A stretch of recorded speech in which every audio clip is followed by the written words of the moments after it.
different ways of making these kind of concentric circles. One is to make them with the circles and then kind of chop different bits out of them, and the other way is to make them with outlines. So with outlines, you can basically grab the ellipse tool, okay, and make a shape like this, and then basically by making outlines really thick, we can get them to flow out like a concentric circle basically, and then we can turn those outlines into shapes. So if we grab the stroke tool here, okay, and we haven't looked at this yet too much, I think I mentioned it briefly in the other tutorials, but if we align this to the outside of this circle, okay, and we're going to give it a dashed line, but basically for the dash we're going to give it this a really thick dash, okay, so until we get here, we've just got 3 around here, okay, and then if we increase this width, we basically can create these kind of concentric circles popping around. So let's just see what's going to work nicely. So why doesn't it do the whole thing? So we have to get the dash the right measurement for what we want to use. So basically we just need to tweak and fiddle with this number until we kind of get something that we can work with. So it's not quite even there. We can change the gap here as well, so we get a smaller gap, and that looks like it's working quite nicely now. So basically what we can do here is if we just transform, oops, wrong shortcut for this application, if we make this circle really small, so it's almost not there, whoops, not small. Let's keep it like that. Okay.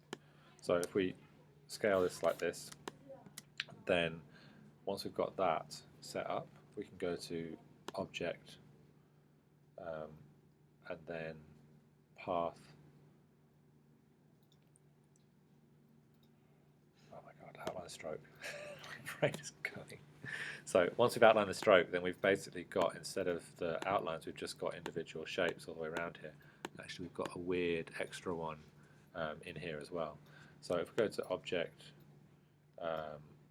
Expand, we should be able to eventually delete that one, but we'll just leave it there for the moment. So essentially now we've got our circles there, and if we copy that and paste it in place and then just rotate it a little bit, okay, and then change the fill color here, then we get these kind of lines that flow behind one another, okay? So we've got 2 sets of shapes there, and actually there's a lot of overlapping going on that's kind of weird. But once we've done that, and it's a shape, we can transform it down now, because we'll get this, okay? So now if we take that and group it, I'm going to group it this time, and then copy it and paste it in place, and then enlarge it from the center, hold down Shift as well to keep it in proportion, send it to the back, then we can now kind of start to make these concentric circles kind of flow around. So this, like, Illustrator is kind of weird because you sort of have to figure out these strange methods for creating shapes in different ways, and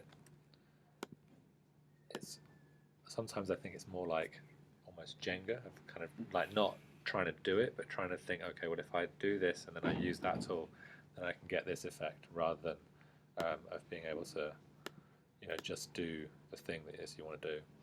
So and you can't really do this in Photoshop. Not in the same way. No, there is a pathfinder in Photoshop, but it's much more restricted in terms of what you can do and how much you can manipulate those paths. So making like drawings from the shape tools, it's just you have more flexibility.